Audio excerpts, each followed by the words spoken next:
이렇게 너무 뜨겁게 환영해 주셔서 감사합니다. 이렇게 훌륭하신 여러분들 앞에서 오늘 말씀드리게 돼서 영광으로 생각합니다. 방금 소개받은 명순구입니다. 오늘 말씀드릴 내용은 제목에서 보시는 바와 같이 보성전문에서 고려대학교 1905년 국권 침탈기에 고등교육을 꿈꾸다 이렇게 해서 고려대학교가 어떻게 언제 생겨났고 또 어떤 정체성을 가지고 있는 학교인지 이거를 좀 여러분들하고 같이 말씀을 나눌까 생각하고 있습니다. 여기 보시는 이거는 보성전문의 엠블럼입니다. 이건 현재 고려대학교의 엠블럼이고요. 왜 이런 엠블럼이 됐는지, 어떻게 바뀌었는지 이런 것들을 오늘 아실 수 있을 거로 생각이 되고요. 오늘 내용은 무거운 얘기라기보다는 그냥 좀 우리 대한민국의 역사도 어우러진 고려대학교 역사에 대한 좀 흥미있는 얘기다 이런 정도로 이해를 하시면 될 것 같습니다. 얘기 들어가기 전에 이런 시가 있습니다. 고려대학교라고 하는 오탁번 명예교수님의 시인데요. 여기 보시면 고려대학교 정문에는 문패가 없다. 이렇게 시작합니다. 정말로 문패가 없습니다. 고려대학교에는. 보통 학교에 문패가 없는 학교는 아마 유일할 겁니다. 근데 처음부터 문패가 없었어요. 근데 문패가 없다라는 사실을 굉장히 오랫동안 알지 못했어요. 근데 고려대학교에 문패가 없어도 이게 고려대학교라고 하는 것을 모르는 사람도 없거든요. 그래서 이분이 오래전에 이런 시를 썼는데 여기 줄쳐놓은 게 몇 개 있습니다. 정문에 문패가 없다는 사실조차 모르고 고대생 노릇 잘만 한다. 그거 참 이상하다. 이렇게 이 고려대학교는 여러분들 아시다시피 여기 구성원들이 자기 학교에 대한 사랑이 참 애틋하거든요. 그러다 보니까 고려대학교를 주제로 한 시, 소설, 수필 이게 다 있습니다. 그래서 좀 특이한 학교라고 할 수 있죠. 자, 오늘 얘기는 이런 내용으로 진행을 하겠습니다. 서론과 결론, 중간에 이게 본론인데 고려대학교 원래 출발은 종로에서 출발을 했습니다. 현재는 안암동에 있고 그래서 종로 시대와 안암동 시대로 나눠서 고려대학교의 역사를 살펴보도록 하겠습니다. 이 고려대학교는 1905년에 설립이 됐습니다. 근데 양적 변화를 보면은 처음에 단과대학은 없었고 2개 학과가 있었습니다. 근데 현재는 30개 대학 내지는 대학원이 있고 80개 학과가 있고 또 학생 수는 50명이었습니다. 처음에 38,000명. 교수 수는 전임 교수만 14명에서 1,500명 이렇게 또 건물 수는 1개 건물이었거든요. 지금은 안암동에만 110개 동의 건물이 있습니다. 메모드급의 종합대학으로 발전했는데 양적으로 큰 변화가 이렇게 있었죠. 질적 변화도 뚜렷합니다. 2016년도 작년이죠. 고려대학교가 사립대학 최초로 세계 100대 대학에 진입을 했습니다. 세계 100대 대학에 진입한 학교는 서울대학교하고 고려대학교, 종합대학 중에서는 2개 학교가 되겠죠. 이렇게 질적으로도 큰 발전을 했는데 이런 110년간에 걸친 역사의 경과가 이렇게 있는데 제가 이 전체를 얘기하려고 하는 것은 아니고 오늘 말씀드리려고 하는 것은 고려대학교가 탄생된 1905년부터 1955년도까지 그러니까 50주년 행사가 이루어졌겠죠. 50주년 때 55년에 그래서 이때를 시간적 범위로는 50년을 좀 보고자 합니다. 왜냐하면 이때 이 시기에 고려대학교의 현재의 캐릭터가 결정이 됩니다. 어떻게 결정됐는지를 말씀을 드리겠습니다. 그래서 특히 이제 1955년 5월 5일 고려대학교는 5월 5일이 개교 기념일인데요. 55년 5월 5일 개교 50주년 행사 때 이때가 고려대학교 현재의 모습이 정립된 때라고 평가를 할 수 있을 것 같습니다. 왜 그런지를 한번 보도록 하겠습니다. 우선 종로 시대인데요. 여기에서는 이 세 개로 나눠서 얘기를 전개해 보도록 하겠습니다. 보성 전문이 탄생을 했고 탄생하자마자 위기를 맞이합니다. 왜냐하면은 한일 합방이 되거든요. 그래서 이때가 위기였고 그 다음에 한일 합방에도 불구하고 당시 천도교를 이끌던 손병희 선생이 학교를 인수합니다. 어떤 과정으로 인수했는지 이분이 이제 천도교에서 인수해서 약 22년 동안 보성 전문이 이 천도교에 의해서 영유가 되고요. 그 다음에 이제 32년도에 이 인천 김성수 선생이 고대를 보성전문을 당시의 이름이 보성전문이죠. 네, 인수하게 됩니다. 그래서 종로 시대는 이렇게 세 개로 나눠서 말씀을 드리도록 하겠습니다.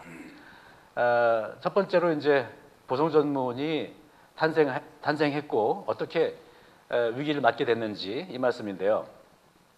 1905년도에 보성전문이 설립이 됐는데 여러분들 아시다시피 1905년이라고 하는 것은 열강들이 각축전을 벌이다가 일본이 주도권을 잡고 이제 을사조약이 체결되고 막 이런 때 아니겠습니까? 그것이 이제 1910년에 한일 강제 합병으로 이어지는 이런 상황이었죠. 어쨌든 이 1905년이라고 하는 이 시기에 한국 사회라고 하는 것은 정말 위기의 극치라고 할 수 있었겠죠. 이때 많은 학교들이 세워집니다, 사실. 그 중에 이용익이라고 하는 그 충숙공 이용익이라고 하는 분이 보성전문학교를 설립하게 됩니다.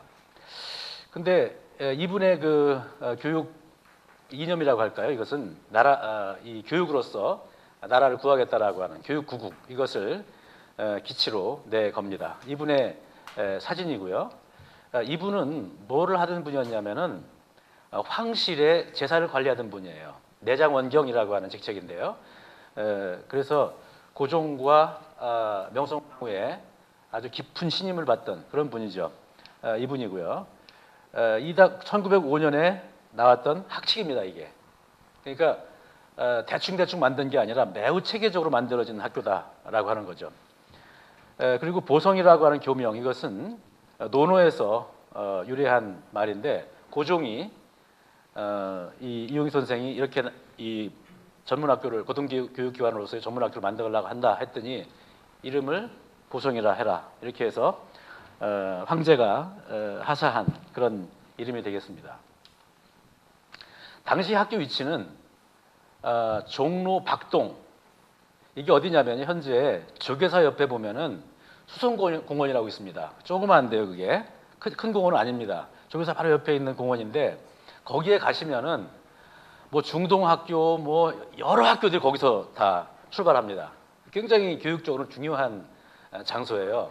거기에 뭐가 있었냐면은 고종이 만든 러시아 어학교가 있었습니다. 그게 관립 한성 아어학교거든요. 러시아 어학교. 이걸 빌려서 사용했습니다. 그러니까 독립건물도 없었던 셈이죠. 처음에 출발할 때는. 이게 이제 조계사 옆에 수성공원이었는데 이게 당시에 그 한옥에 이렇게 학생들이 여기서 공부를 했던 이게 한계동으로 시작했다라고 했을 때 그 한계동 이게 그거를 얘기하는 겁니다. 그러다가 이제 한 1년 정도 지났죠. 여기에 이 학교 옆에 있는 김교헌의 가택, 굉장한 저택이죠. 200여 칸으로 되어 있는 김교헌의 가택을 매입합니다. 그래서 학교를 교사를 확장을 하죠. 이게 어디냐면은 현재 딱 조계사입니다. 조계사가 김교헌이라고 하는 분의 가택이었어요. 근데 이분이 여기 있지만 독립운동을 이렇게 하던 분이세요. 그래가지고 돈이 필요하지 않습니까? 그래서 이걸 팔아서 독립자금으로 하려고 이걸 팔았어요. 그거를 산 거죠. 그게 조계사이고 나중에 조계사에서 어떻게 이 보성전문이 그걸 떠나는지 또 역사가 나올 겁니다. 그러니까 실제로 보면은 보성전문의 그 첫 출발지는 조계사다 이렇게 얘기를 해도 틀리지 않습니다. 예. 자, 당시의 교육 조직은 이 당시에 그 우리 정부 조직이 있지 않습니까? 거기에 맞춰가지고 법률, 이제, 농, 상, 공 이렇게 5개 학과로 구성을 했고 2년제 전문 학교로 구성을 했습니다. 이때 이제 여기 황성 신문이거든요. 1905년 3월 달에 황성 신문인데 이때 모집 공고가 있지 않습니까? 이렇게 보통 전문 학생을 이렇게 여기 있죠. 법, 이제, 농, 그죠? 상, 공 이렇게 돼 있지 않습니까? 근데 이 중에 농학, 상학, 공학은 지원자가 없었어요. 당시 상황에서 농학을 학문으로 하고 한다라고 하는 게 굉장히 좀 이렇게 익숙하지 않은 거 아니겠습니까? 그래도 가장 그래도 익숙했던 게 이 두 개죠. 법학과하고 이제라고 하는 거는 현재로 치면 경제 경영이 혼합된 이런 거라고 할 수 있겠는데요. 이렇게 해서 이제 이 두 개 학과로 시작을 합니다. 그래서 1905년 4월 3일 날 개교식을 하고 바로 수업을 시작하는데 아까 그런 말씀드렸죠. 고려대학교 현재의 개교 기념일은 5월 5일이에요. 근데 원래 4월 3일이 돼야 맞는 거거든요. 근데 어떻게 돼서 이게 5월 5일로 됐는지는 잘 모르겠습니다. 원로 선생님들께 여쭤봐도 글쎄 말이야 그게 나도 의문이야 이렇게 말씀하셔서 참 알 수 없습니다. 뭔가 유래가 있겠는데 예, 그러니까 지금도 5월 5일을 기념하고 있어요. 예, 그러니까 이게 이 5월 5일로 된 거는 분명한 것은 1922년 경운동의 교사가 옮겼었는데 그때로부터 이 5월 5일을 기념하는 걸로 되어 있어요. 근데 왜 갑자기 5월 5일로 바뀌었는지 이게 좀 미스터리입니다. 이게 당시에 1907년에 보성전문의 교과서 중에 민법 총론이라고 하는 교과서입니다. 이게 그러니까 지금으로부터 110년 전의 교과서죠. 이게. 근데 어떻게 써져 있냐면 이렇게 써져 있습니다. 이렇게 당연히 종서로 써져 있겠죠. 그리고 지금 젊은 친구들은 알 수가 없어요. 한자이면서 말하자면 언문일치가 안 되기 때문에 말하는 말이 아니에요 이게. 그래서 거의 한자식에 이런 식으로 되어 있는데 이거 있죠 이거. 이 책을 올해 제가 번역을 했습니다. 그래가지고 대역판으로 해서 이쪽에는 지금같이 이렇게 쉽게 현재 우리말로 써서 110년 만에 교과서를 부활을 시켰습니다. 이건 뭐냐면은 당시에 1905년에 법률을 가르치던 학교들이 보성전문만 있었던 건 아닙니다. 근데 지금까지 이어온 거는 보성전문이 유일합니다. 그래서 법학에 관해서는 고려대학교가 가장 오래된 학교다. 이렇게 얘기할 수 있겠죠. 이거를 이제 부활을 시켰는데 이게 이제 바로 이 책입니다. 이 책인데 이 책을 이때 끝나고서 여러분들 중에 한 분께 추첨을 통해서 제가 한번 선설하겠습니다. 어떤 분이 행운이 갈지 모르겠습니다. 자, 그래서 좀 계속 이어가면은 이 학교는 고려대학교는 사립학교가 맞습니다. 근데 좀 특별한 사립학교예요. 말하자면 이런 1908년에 이런 조치가 있기 전까지는 그 황실에서 돈을 댔어요. 급여 같은 걸 댔어요. 그러니까 형식은 사립이지만 실질은 황립이다. 이렇게 얘기를 할 수 있을 것 같습니다. 그리고 이러한 그 충숙공 이용익 선생의 이 이용익 선생은 고종의 배려에 대해서 보답을 했죠.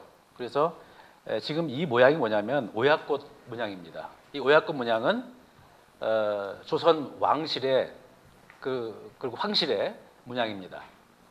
이게 오야라고 하는 게 이잖아요. 이게 오야닛이지 않습니까? 그래서 이게 황실 문양이에요. 황실 문양을 엠블럼으로 사용했던 거죠. 그 특별한 그 의상이 이렇게 있었다라고 얘기를 할 수 있겠습니다. 1905년에 입학을 했으니까 2년제니까 1907년에 첫 졸업생이 나왔겠죠. 네, 그 첫 졸업생이 이렇게 51명이죠.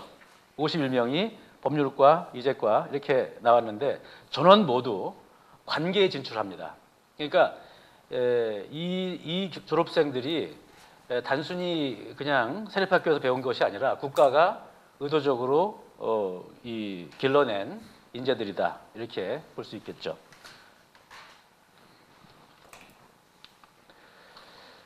그러다가 이제 이용익 선생이 1907년에 망명 후에 사망을 하게 되고요.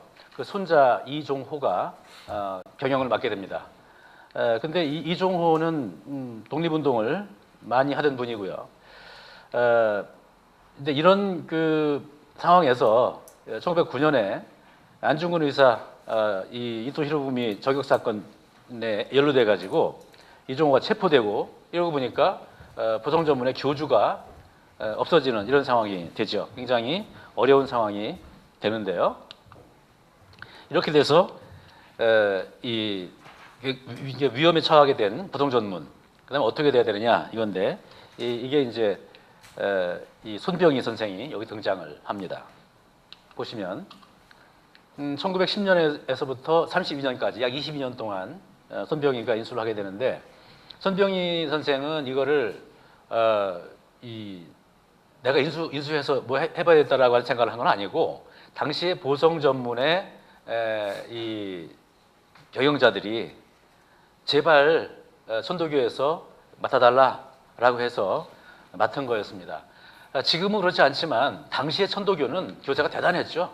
3.1운동도 주도할 정도로 교세가 대단했는데 이분이 이제 그 소위 말하는 언전, 교육과 외교에 힘써서 우리가 뭔가 이 국권을 회복해야 된다라고 하는 생각을 가지고 있었고 그래서 이제 그러한 맥락에서 손병희가 사망 위기에 있던 보성 전문을 부활시키게 됩니다.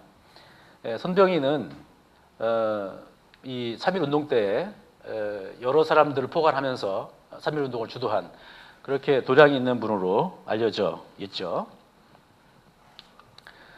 이때 이제 학교 시설이 정비되기 시작합니다. 1914년에 아까 말씀드린 현재 조교사터 김교헌의 그 집터 있지 않습니까?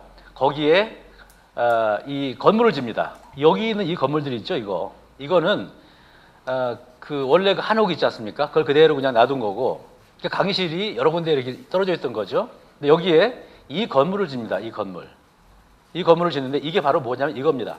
이 건물. 이게 지금 조교사에 있었던 거예요, 이게.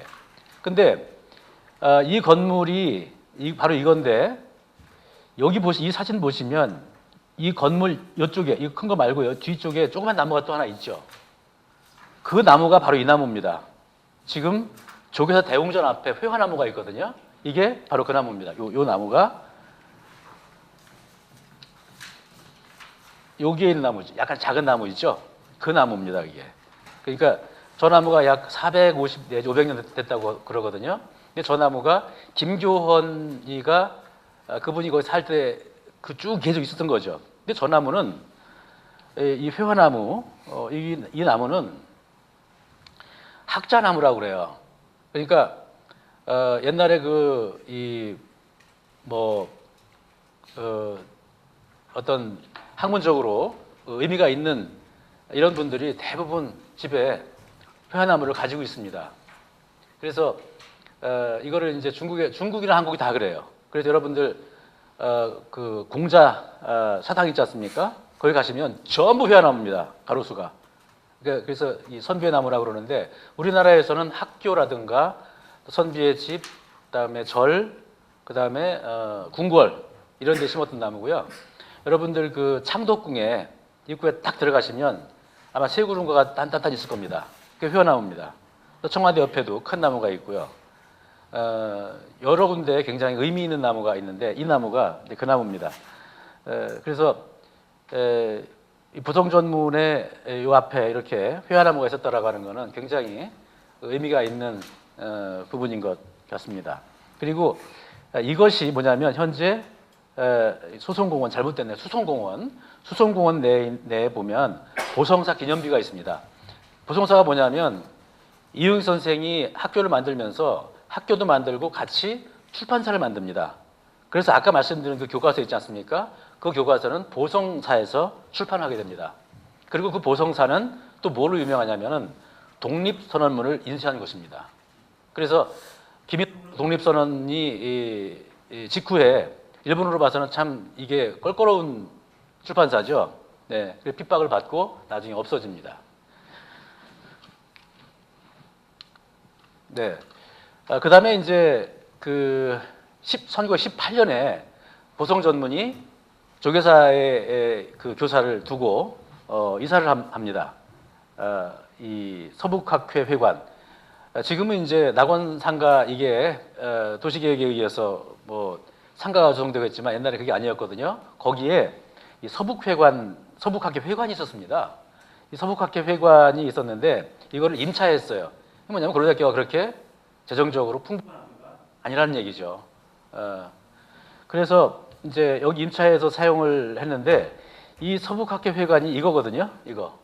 이건데 이게 지금 어디 있냐면요. 이게 건국대학교의 박물관으로 사용되고 있습니다. 이게 그때 가지고 가서 건국대학교와 서북학회는 관련이 있습니다. 설립자하고. 그래서 현재 이게 그대로 보존되어 있습니다.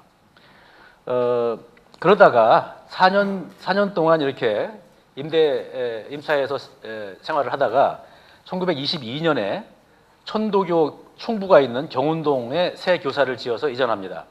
천도교 본부는 원래는 삼청동 입구에 현재 덕성여중 자리 거기가 원래 그 본부였다가 22년도에 현재 천도교 있죠. 천도교 회관이 있는데 운현군 건너편에 그걸로 이사를 합니다. 이게 1922년에 이렇게 이사를 하는데 거기에 22년에 이사를 하면서 보성전문 교사도 지어줍니다. 그래서 거기에 보성전문 교사가 있었는데 이게 이제 바로 요 교사가 경운동에 위치했던 교사입니다. 그러니까 10년 동안 여기에서 보성전문이 둥지를 틀게 됩니다.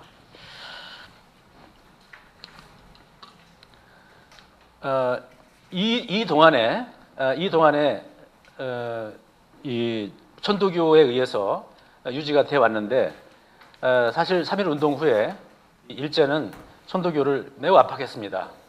그래서 천도교 재정이 악화되고 그러다 보니까 이제 재정난에 빠진 보성전문을 살리고자 기성회가 조직이 돼서 이런 뭐 전주 김기태, 천도교 대표 박인호 이런 여러분들이 거기에 이제 기부를 하게 됩니다. 근데 이게 지금 뭐 3만 원, 뭐 15만 원 이러면은 이게 지금으로 보면은 이 크게 안 보이지만은 아마 제가 알기에 당시에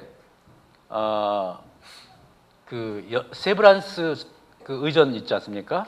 세브란스 의전에 1년 그 등록금이 100원인가로 알고 있어요. 1년 등록금이. 그러니까 이 돈이 결코 작은 돈은 아니죠. 지금 화폐로 치면은 꽤 많은 액수일 겁니다. 그래서 이렇게 해서 이제 재단법인 사립보성전문학교로 인가를 일제 때인 22년에 받게 됩니다. 자, 이렇게 해서 이제 이 32년까지 천도교에 의해서 학교가 운영되게 되는데 그 다음에 새로운 전기를 맞게 되는데요. 이게 뭐냐면은 인천 김성수 선생이 학교를 인수하게 됩니다. 왜 그렇게 되냐면은 이제 아까 말씀드렸지만은 이제 재단법인이 설립되고 했지만 기부 약속은 했는데 실제로 납입을 하지 못한 거예요. 뭐 여러 가지 이제 경제 사정도 그렇고 해서 그래가지고 굉장히 혼란을 겪습니다. 게다가 이제 세계적으로는 공황이 있었죠. 29년에 공황이 있었고 또 이 일본으로 치면은 31년도에 만주를 침략했기 때문에 수탈이 굉장히 심했던 거의 극에 달했던 그런 시대거든요. 이런 걸로 해가지고 다시 한번 위기에 빠집니다. 천도교도 이제 이거를 구할 수 없을 정도의 이런 상황이 됐죠. 그래서 이제 이때 인천 김성수 선생이 보성전문을 인수하게 되는데 32년도입니다. 인천이 어떤 분인가라고 하는 것은 뭐 간단히 소개하면 이런 정도로 얘기할 수 있겠고요. 근데 인천은 특별히 학교에 대해서 큰 뜻을 가지고 있던 분이에요. 그래서 보성전문을 인수하기 전에 중앙학교를 운영하고 있었습니다. 그래서 이제 고등교육기관을 인수하면서 이런 비전을 가지고 있었죠. 민족의 손에 의한 밀립대학. 이렇게 해가지고 보성전문은 이제 굉장히 그 의미 있는 뚜렷한 비전을 갖게 됩니다. 이때. 그런데 이때 이전 선생이 이제 1955년도에 작고하세요. 근데 유진호 총장, 55년도에 당시 총장이었습니다. 유진호 총장이 회상을 하죠. 인천을. 그러면서 애국자 여러 가지 애국이 있는데 인천은 경세가적 애국이다.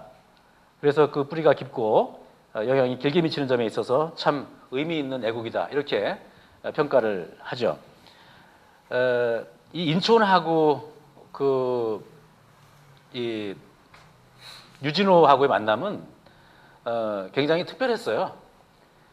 인천이 이 당시 수재죠. 아주 유명한 수재죠. 유진호 20대 때 유진호를 만나고 이 사람을 스카우트해야겠다라고 생각을 했죠. 그 스카우트를 했어요. 당신 여기 와서 교수를 해라 이렇게. 그랬더니 이 자존심 강한 유진호가 그냥 무조건 예스 하지 않았어요. 그 세 가지 조건을 내거는데요. 그 조건이 어떤 것인지 이따 좀 말씀드리도록 하겠습니다. 어쨌든 두 분이 굉장히 이렇게 서로 존중하면서 고려대학교가 현재의 모습을 갖춰갔다라고 할 수 있겠습니다. 자, 이렇게 해서 이제 인천이 32년도에 학교를 인수를 했는데 32년도 당시에도 아까 말씀드린 낙원동, 경운동 거기에 교사가 있었던 거죠. 자, 그런데 이제 안암동 시대인데요. 안암동 시대에는 이렇게 이 세 가지로 나눠서 보려고 하는데요. 어떻게 출발했는지부터 보도록 하겠습니다. 새 시대의 출발인데요. 이때 교지를 이전하고 캠퍼스를 마련하게 됩니다. 그래서 32년도에 인수하고 나서 바로 다음 해인 33년도에 현재 고려대학교 본관 공사를 시작합니다. 이거는 인천이 당신의 사재를 다 털어서 저 신설동에서부터 청량리 저 뒤쪽까지 전부 땅을 샀거든요. 이보다 훨씬 넓었어요. 근데 왜 이렇게 줄어들었냐면은 이쪽 부분이 농지가 많거든요. 그 농지 개혁 때 이게 이제 그 대상이 돼가지고 유상 몰수를 당한 거거든요.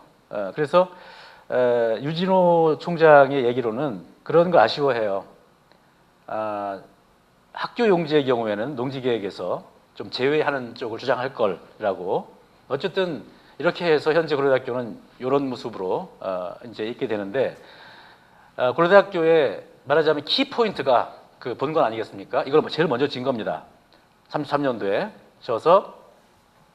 졌는데 이게 이제 인천의 비전인데 광활한 교지 위에 보성전문을 세계적인 민족의 대학원으로 만들겠다 이런 건데 이래서 인천이 이제 그 세계 대학 여행을 떠나요. 그래서 지금 우리 본관하고 그 다음에 지어진 게 대학원 건물입니다. 근데 그게 미국 듀크 대학을 본떴다라고 얘기를 해요. 건축하시는 분들이. 그러니까 당신이 보시기에 그런 모습이 가장 좋았다라고 하는 거죠. 그래서 이렇게 짓게 되는데 이게 인천 선생의 사진이고 공사장 앞에서 그 본관 질 때 그때이고 34년 9월에 이게 완공이 됩니다. 완공이 되는데 이때 유진호는 이걸 어떻게 평가하냐면 당시 보성전문 본관은 총독부 청사 외에는 유례가 없는 초호화 건물이다. 지금도 호화로워요, 사실은. 무게가 있어 그렇지. 이건 일제압제에서 왜 그렇게 호사스러운 건물을 지었을까? 여기에 대해서 이런 회고를 합니다. 이게 민족의 어떤 격려고, 민족에 대한 격려고, 또 우리 민족 스스로에 대한 분발이었다. 이렇게 얘기를 해요. 그리고 이제 이때 9월 28일 날, 34년 9월 28일 날, 그러니까 지금 낙원동에서 쭉 종로통으로 해가지고 여기까지 오겠죠. 네. 학생들 앞세우고 우승기 같은 걸 들고서 안암동호를 향해서 걸어왔다. 하늘을 맑게 개고 길을 가는 사람들을 멈춰서 박수를 보냈다. 이렇게 회고를 합니다. 자, 이게 이제 당시 사진인데요. 이게 완공 직후의 본관 모습이고요. 지금하고 똑같죠. 그다음에 이게 이사를 하는 모습입니다. 이게 여기 뭐 보면은 이제 보성전문학교 간판 들고 뭐 이렇게 깃발 들고 이렇게 이쪽으로 안암동으로 이사를 하고 있죠. 그러다가 이제 35년 이게 개교 30주년이 되는 때죠. 이때 제가 평가하기에는 고려대학교 아카데미즘이 강화되는 시기인 것 같습니다. 이때가. 그래서 중앙도서관, 현재 대학원 도서관입니다. 중앙도서관을 착공을 해서 30주년 기념 사업으로 해서 37년에 완공을 하는데 이때에는 저런 도서관이 대한민국에 없었습니다. 경성제국대학에도 그런 도서관이 없었어요. 근데 왜 저런 도서관이 저렇게 크게 만들어졌는가라고 하는 거는 유진호와 인촌의 말하자면 그 비전의 합치예요, 이게. 이따 말씀드리도록 하겠습니다. 이렇게 해서 이 대학원 아카데미즘이 강화되는 것을 어떻게 볼 수 있냐면은 이런 아주 당시에 석학 내지 신진 기회들을 힘써 영입을 합니다.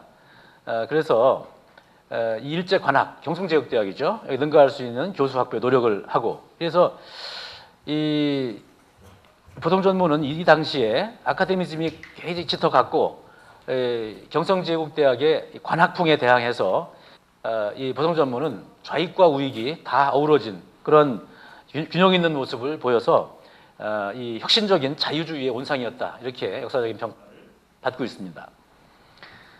물론 이제 그 후에 이 일제 압박으로 해서 척식 경제전문학교로 바뀝니다. 이거는 우리 보성전문뿐만 아니라 다 마찬가지였죠. 이 식민지의 백성이 무슨 인문학을 하냐? 그러니까 실업계통에 이런 걸로만 해라 해가지고 척식 회사 이런 말 있지 않습니까? 식으로 학교 명칭이 바뀌었다가 해방 후에 보성전문학교로 교명을 회복하게 됩니다. 안암동 시대의 두 번째 고려대학교로 이어진 꿈인데요. 자, 46년 8월 15일 날 이제 해방되고 나서 거의 한 1년 지났죠. 이때 미 군정청 아직도 미 군정에 의해서 통치됐던 때죠.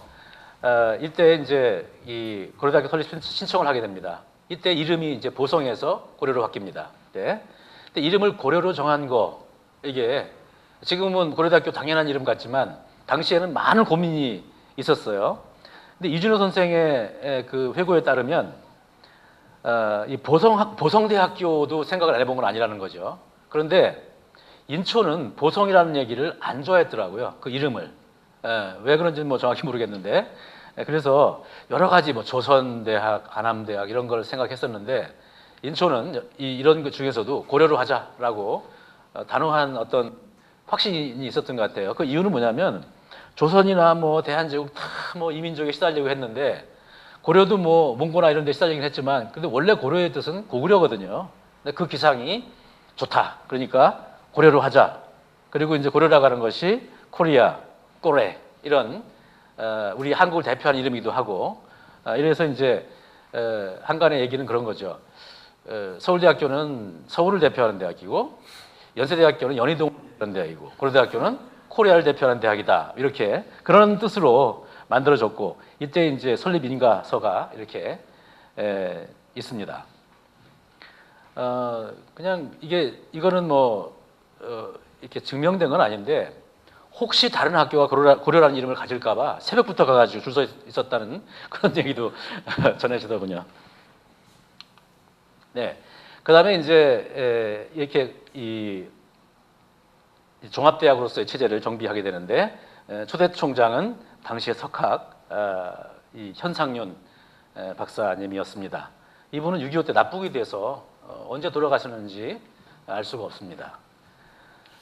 교육 조직은 이렇게 정법대학, 경상대학, 문과대학 이렇게 확대를 했고 이 49년도에는 대학원이 개설됐습니다. 그래서 여기 써놨지만 학문 전승이 가능한 학문 공동체의 위상을 이제 고려대학교가 갖게 됐습니다. 그리고 50주년을 맞아서 교육 조직을 굉장히 개편을 했어요. 당시의 총장은 유진호였고요. 그다음에 이제 훨씬 뒤에 얘기긴 하지만은 우리 학교에 의과대학이 우석대학이 71년도에 병합이 돼서 의과대학이 됐습니다. 근데 이것도 이제 유진호 선생의 회고에 따르면 이런 얘기가 있습니다. 그 연희대학하고 세브란스가 그 병합하기 전에 그보다 훨씬 전에 6.25 약간 후인가 뭐 그런 정도 될 겁니다. 그 전에 그 가톨릭 대학의 의대죠. 그거를 이제 고려대학교 의대로 하려고 하는 그런 움직임이 있었는데 잘 성사가 안 됐다고 합니다. 만약에 그게 됐더라면은 고려대학교가 지금보다 더 빨리 의학적인 발전을 했을 거라고 생각이 되는데, 예, 그런 역사가 있다는 얘기를 들었습니다. 그 다음에 안암동 시대의 이제 마지막 부분인데요. 고려대학교 현대화의 전기, 개교 50주년, 이게 이 얘기인데요.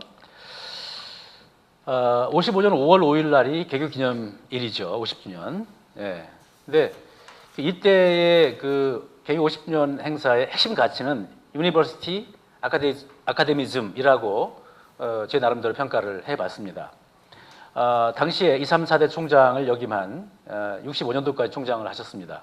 개교 50주년 행사를 주도했는데 유진호의 회상은 이렇습니다. 55년 5월 5일 하늘은 맑게 개고 철쭉꽃이 교정을 붉게 장식한 가운데 고대 창립 50주년 기념식은 성대하게 거행되고 그날 저녁에는 중앙도서관 아까 말씀드렸죠. 거기 대열람실에서 파티가 열렸다. 고려대학교가 발족한 이래 처음 가지는 성사요. 오래간만에 맞아보는 희망과 광명의 하루였다. 이렇게 적고 있습니다. 굉장히 벅차 있죠, 이분이. 예. 그러니까 저는 이걸 보면서 이 행사들을 보면서 마치 그 정조의 그 화성 행차 있지 않습니까? 굉장히 이게 계획된 그 행사였어요.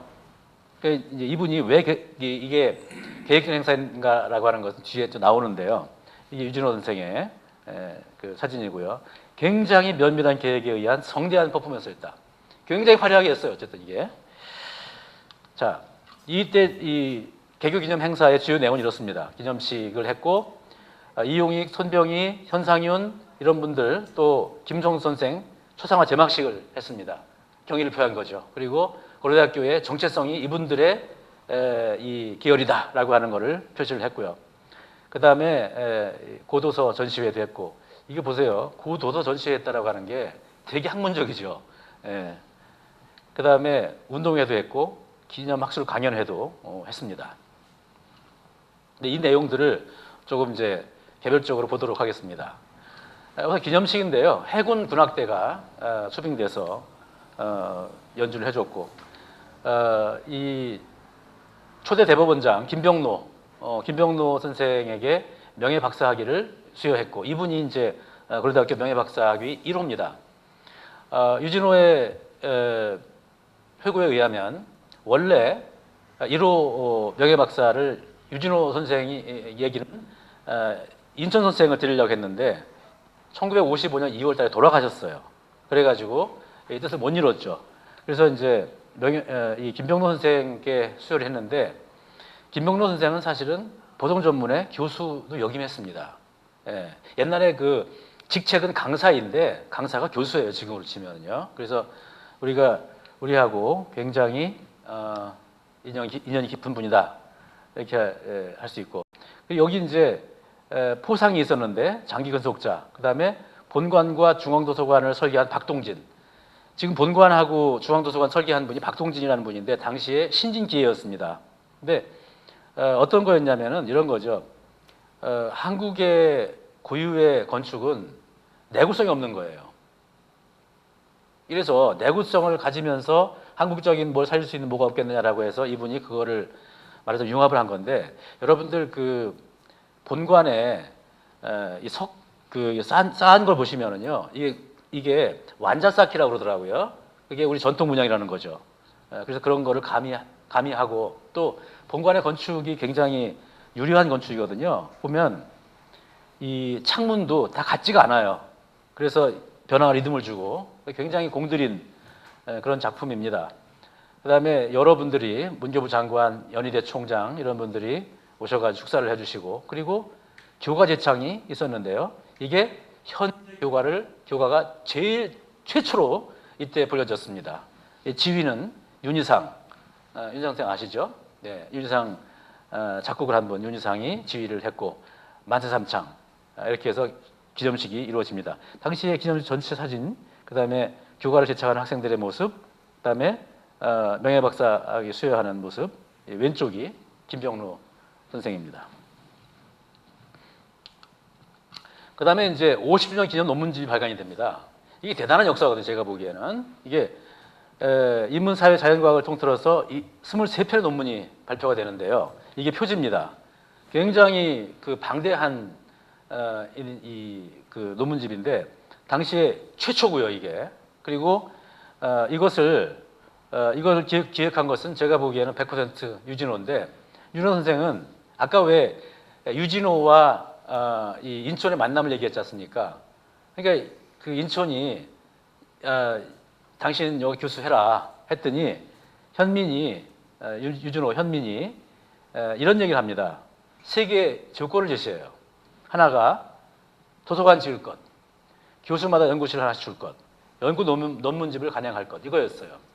근데 아까 보셨죠? 32년 그럴 때 저쪽 그 낙원동에 있는데 무슨 교수 연구실 어디 있습니까? 그러니까 거기는 어떻게 했습니까?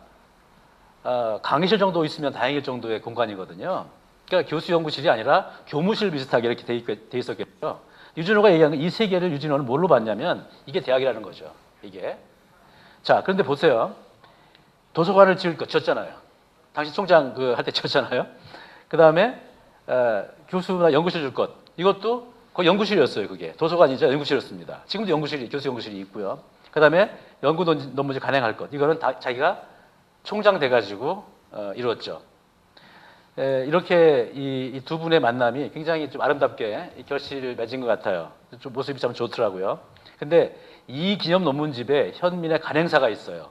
이 간행사 이게 이제 맨 마지막 부분인데요.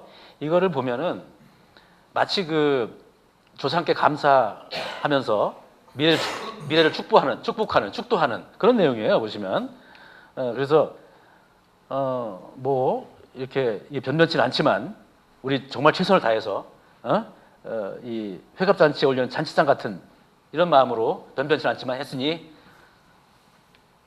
이 부모님 고려대학교를 길러주신 제천의 소년들은 기꺼이 받아주실 것이며 이런 식으로 쓰고 계시죠. 굉장히 감동적인 그런 글인 것 같습니다. 그리고 맨 마지막이 이 논문집이 새로운 고대의 새로운 발전에 도약대가 되기를 기원하면서 이렇게 맺는데요. 정말로 이분의 뜻이 아까 말씀드렸듯이 사립대학 최초로 세계 100대 대학에 들어간 이런 걸로 이제 이어졌다고 생각이 됩니다. 굉장히 의미 있는 일인 것 같고 제가 보기에는 이 논문집 이제 내용을 뜯어서 지금 현재 우리 까마득한 후배가 해야 되는 당시에 학문적으로 얼마나 우수한 그리고 많은 고민을 한 결과인지에 대해서 고민을 해야 되는 그런 것 같습니다. 이런 것들. 나중에 혹시 또 기회가 되면은 여기 논문집에 법학 논문도 몇 개 있습니다. 그걸 가지고 현재하고 비교해 가면서 얘기를 해보는 것도 재미있을 거라고 생각이 듭니다. 아까 말씀드렸듯이 이분들의 초상화가 제작이 됐고 교가가 개정이 됐습니다. 옛날에도 교가가 있었어요.